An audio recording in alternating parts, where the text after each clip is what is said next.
നമസ്കാരം. റാഫ്റ്റോക്ക് ഫുട്ബോളിലേക്ക് അവർക്കും സ്വാഗതം. വേൾഡ് കപ്പിനുള്ള സ്ക്വാഡ് ഇങ്ങനെ ഓരോ ടീമുകളായിട്ട് പ്രഖ്യാപിച്ചുകൊണ്ടിരിക്കുന്നത്. ഇതാ അല്പം കഴിഞ്ഞാൽ ഇംഗ്ലണ്ടിൻ്റെ സ്ക്വാഡ് പുറത്തു വരും. ആ സ്ക്വാഡുമായി ബന്ധപ്പെട്ട് ചില കാര്യങ്ങൾ ഇപ്പോൾ പുറത്തേക്ക് വന്നിട്ടുണ്ട്. ചില പ്രമുഖ താരങ്ങൾ ഒഴിവാക്കിയിരിക്കുന്നു. ഷോക്ക്ഡ് എന്ന് തന്നെ, ഞാനാകെ ഞെട്ടിപ്പോയിരിക്കുകയാണ് എന്ന് തന്നെ ഒരു താരം തന്നെ വിളിച്ചു പറയുന്ന അവസ്ഥ. ഹാരി മഗ്വയർ പറയുന്നു, I am shocked. Harry Maguire world cup സ്ക്വാഡിൽ നിന്ന് പുറത്താണെന്ന വിവരം അദ്ദേഹത്തിന് ലഭിക്കുന്നു. തോമസ് തുഷൽ ഇന്നിത് അല്പം കഴിഞ്ഞ് ആ സ്ക്വാഡ് പ്രഖ്യാപിക്കും. ആ സ്ക്വാഡിൽ ഹാരി മഗ്വയർ ഉണ്ടാവില്ല. ഹാരി മഗ്വയർ പറയുന്നു, ഐ ആം ഷോക്ക്ഡ്. എനിക്ക് നല്ല കോൺഫിഡൻസ് ഉണ്ടായിരുന്നു.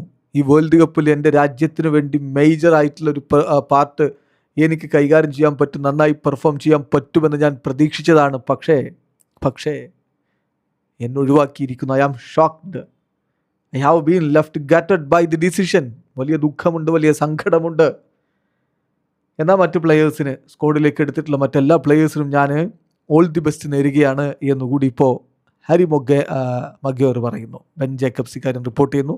അതേത് ഉദ്ധരിച്ചുകൊണ്ട് ഫബ്രീസിയോ റിപ്പോർട്ട് ചെയ്യുന്നു. അതോടൊപ്പം തന്നെ മറ്റ് ചില പ്രധാന താരങ്ങൾ, ഫിൽ ഫോഡൻ പുറത്താണ്, ലൂക്ക് ഷോ പുറത്താണ്, ഫിക്കായോ ടൊമോഴി പുറത്താണ് എന്ന വിവരങ്ങൾ വരുന്നു. മഡൂക്ക ഒരു പക്ഷേ സ്ക്വാഡിൻ്റെ ഭാഗമായിട്ടുണ്ടാകും എന്നുള്ള വിവരം വരുന്നുണ്ട്.